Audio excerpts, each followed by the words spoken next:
Introduction to non-ferrous foundry practice. As we know, ferrous metals contain iron as its chief constituent element, while the non-ferrous metals they do not contain iron. Ferrous metals are preferred owing to its high strength and durability, while non-ferrous metals are preferred due to their lightweight and corrosion resistance. In non-ferrous, common materials are aluminium, brass, copper, and titanium. Non-ferrous castings. The most popular non-ferrous metals casted for industrial applications are aluminium alloys, copper-based alloys, zinc, and magnesium alloys. Non-ferrous metals are typically used for structural application because of its desirable properties such as low density, higher strength to density ratio, higher conductivity, non-magnetic property, or resistance to corrosion. Aluminium alloys are commonly used in automotive industry for engines, cylinder heads, manifolds, etc. They are used in food packaging, cooking equipment, frameworks for electronics, and appliances, window frames, doors, internal combustion engines. Copper alloy products can be used as fluid connectors, valves, heat exchangers, and bearings for component for crushers, loaders, shovel, and earth moving equipment. Although the technique of casting remains the same for both type of metals, the foundry practice varies to a larger extent, and hence there is a need to study the various aspects related to non-ferrous foundry practice. In this particular topic, we shall discuss regarding the aluminium alloy, which is most widely being used as a non-ferrous metal in the casting technology. Now, what are the advantages of aluminium casting? Of all the non-ferrous casting, aluminium casting exhibits higher strength to weight ratio. It also displays excellent fluidity characteristic for thin sections and also for finer details. Aluminium casting alloy melts at a relatively lower temperature, thereby reducing the problems related to the melting, pouring, and essential furnace equipment. This using aluminium, castings can be produced almost by every known process, thereby it offers a broad range of volume, productivity, quality, mechanization, and specialized capabilities. Aluminium castings require low capital requirement, and also due to its higher strength to weight ratio and corrosion resistance, aluminium castings are preferred in the aerospace and automotive industries. Further, due to its non-toxicity, aluminium castings are used for cooking utensils, food handling, and medical equipments. Limitations. Aluminium castings are comparatively more expensive than ferrous-based castings, and aluminium castings exhibit poor resistance to abrasion and wear. Now, varying the alloying elements does affect the properties to a greater extent. Melting of aluminium alloys. Aluminium alloys can be melted in direct or indirect fuel fired furnace or in electrically heated furnace like crucible furnace, induction furnace, etc. We shall discuss on the details of lift out type crucible furnace for melting of the aluminium alloy. Now, lift out type crucible furnace is one of the oldest and simplest type of furnace used for melting aluminium alloys. It also can be used for non-ferrous alloys. The furnace, as seen in the figure, in its simplest form consists of a crucible made from a refractory material, usually a clay graphite mixture or a high temperature steel alloy. The crucible itself acts as a ladle. The charge placed inside the crucible is heated through a walls of the crucible by means of heat source like oil, gas, or electricity. After the melt has reached the desired state, the crucible is lifted out of the furnace with tongs and the molten metal is directly poured into the mold. The physical and the mechanical properties of the aluminium castings are enhanced with the use of alloying elements. However, aluminium is a low melting point metal, and most of the alloying elements have a favorable property and have comparatively greater melting points. Well, in such a case, the alloying elements do not mix readily with the low melting point aluminium metal, and hence master alloys or hardeners are to be used. Hardeners are available in number of alloys including calcium, cobalt, copper, manganese, magnesium, nickel, silicon, titanium, and more. Aluminium based master alloys, which contain the hardener elements in a higher concentration, now provide a convenient and economical way to add them to a molten aluminium to achieve the desired final properties.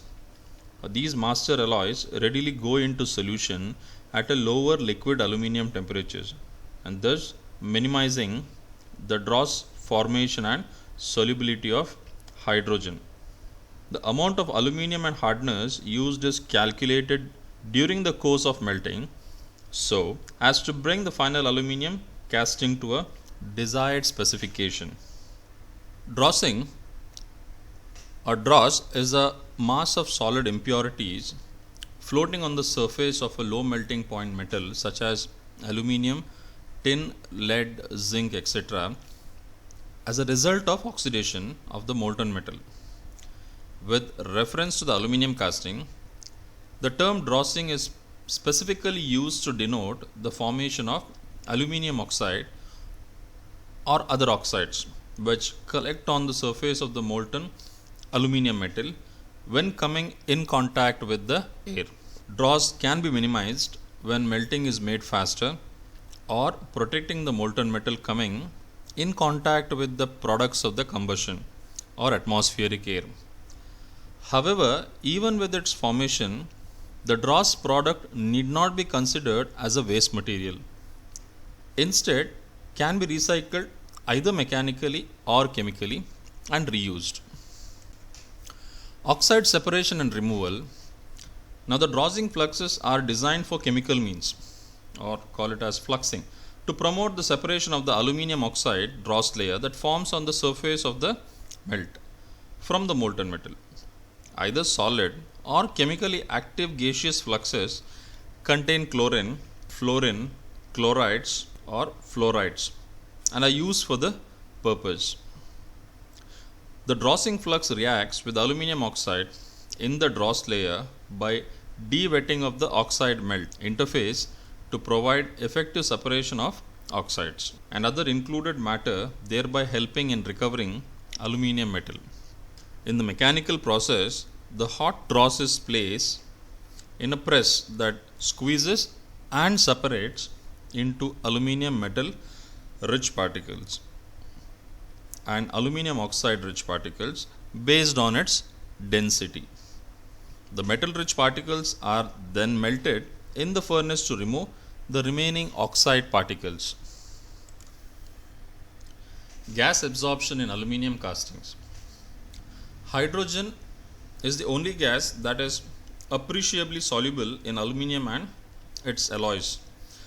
Its solubility varies directly with the temperature and the square root of pressure. During the cooling and solidification of the molten aluminium, fluxing and flushing of aluminium melts are practiced mainly for two purposes. One is to separate the molten aluminium metal from the aluminium oxide dross layer.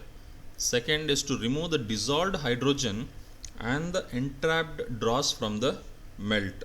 In the flushing method, inert gases like chlorine, nitrogen, helium, or argon is simply piped from the storage tanks through graphite tubes directly into the liquid metal. The piping of the inert gas creates bubbles which move upwards and the hydrogen gas dissolved in the aluminium migrates readily to the bubble where it collects and is flushed from the melt and to the atmosphere. Dross separation by fluxing is due to the mechanical action of the inert gas bubbles carrying oxides to the surface. Now, fluxing does mean adding suitable agents in order to achieve the following. One, to react with the dross so that it can float up. Second, to prevent reaction of the melt of aluminium with the atmosphere by acting as a barrier. And third, to absorb impurities in the melt. All aluminium alloys in general are melted under the flux cover of halide salts. So these flux contain salt mixture that are liquid at normal aluminium melting temperature. Typical fluxes are 47.5% sodium chloride, 47.5% potassium chloride, and 5% sodium aluminium fluoride. Grain refinement in aluminium alloys. Grain size in an aluminium alloy refers to the size of the individual aluminium crystal in the solidified part. The size of these crystals is directly related to the number of grains or nuclei formed during the initial stages of the solidification or during the pouring of the metal. The more the number of grains, the finer the grain size will be, thereon having the ability to promote improved casting soundness by minimizing the shrinkage, hot cracking, and hydrogen porosity. Also, the mechanical properties are greatly enhanced with the fine grain structure. Grain size in aluminium alloys can be refined by following methods. First is the thermal method.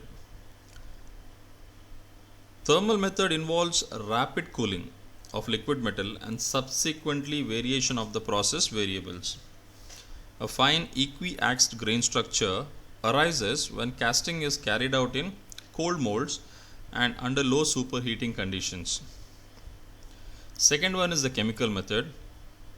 In chemical method, here it involves the addition of some elements called grain refiners which promote the nucleation and hindering crystal growth. Inoculation is a typical example of this method and is a common practice by adding aluminium, titanium, and carbon master alloys to the liquid melt before casting. Now, these particles act as alpha aluminium grains, resulting in a uniformly fine equiaxed grain structure in the aluminium castings. Last one is the mechanical method. Mechanical refining method involves stirring or agitation of the melt during solidification by use of ultrasonic, electromagnetic, and mechanical stirring methods. Since most of the techniques require long processing time and special devices, this method is usually applied to semi-solid metal processing. Pouring temperature. Pouring is a process by which molten metal is transferred to the cast for cooling and solidification and thus be converted into the final product. Now, pouring temperature refers to the temperature of the molten metal before it is being poured into the mold. The pouring temperature has to be higher than the solidification temperature of the metal in order to allow the free flow of the molten metal into the ore region of the mold cavity well before solidification is completed.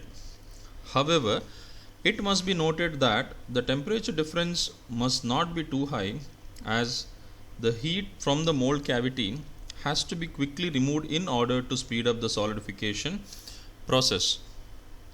The difference between the solidification temperature and the pouring temperature of the metal is designated by the term superheat, which is the most important parameter to be considered in melting and pouring operations. For an example, aluminium alloy has melting temperature of 660 degrees centigrade, whether its corresponding pouring temperature ranging between 700 to 750 degree centigrade. For better end results, it is desired to pour the metal at the lowest possible pouring temperature. The pouring temperature is estimated by taking into consideration the various factors like melting and freezing temperature of metal, heat loss due to the transfer of the metal through ladles and mold, the shrinkage behavior of the pouring metal, and the thinnest section of the cast part. Now, in order to protect the molten metal from losing its heat, it is always covered by exothermic compounds, which are mixtures of metal oxide and aluminium.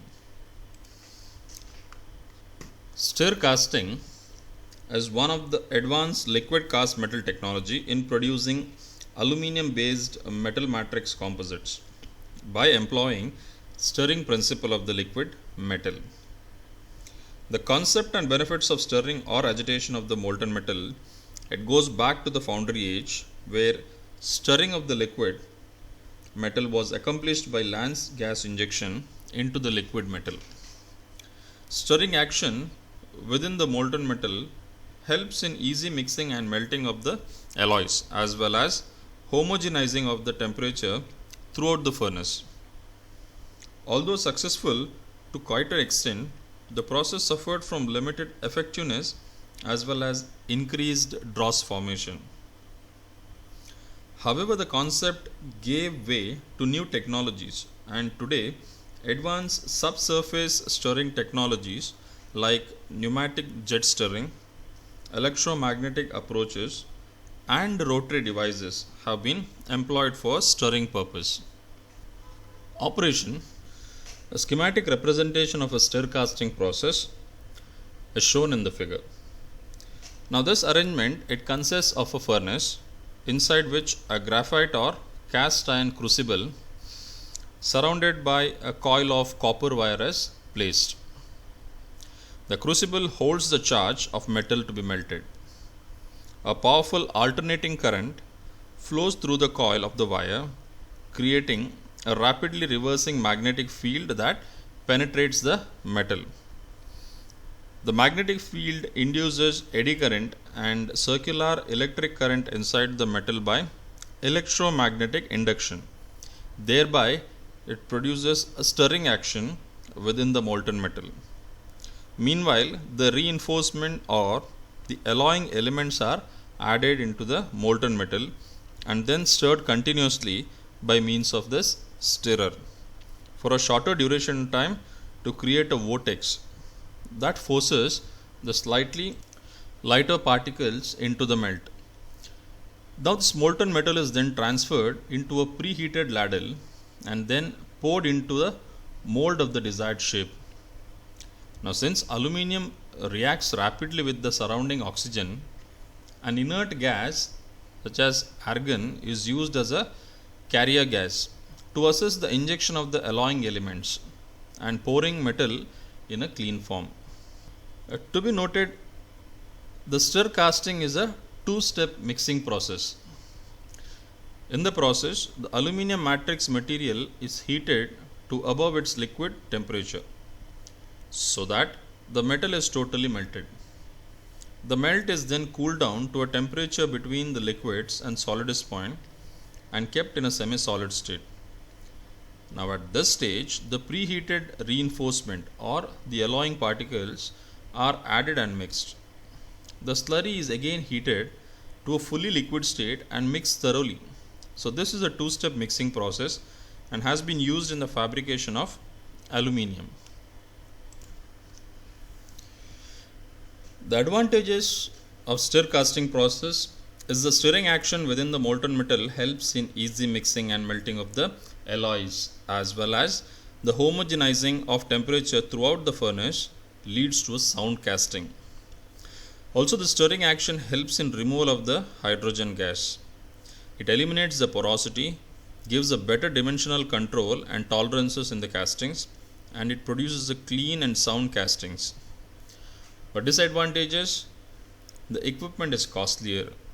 Excessive stirring can increase the pickup of gas, furnace lining wear and oxidation of alloys. Stirring speed and time has to be monitored appropriately, as this has a direct influence on the hardness of the cast material. And also monitoring the inert gas atmosphere is an additional necessity or a requirement. Also, stir casting process is used in the manufacturing of composites like aluminium and magnesium alloys. Thank you.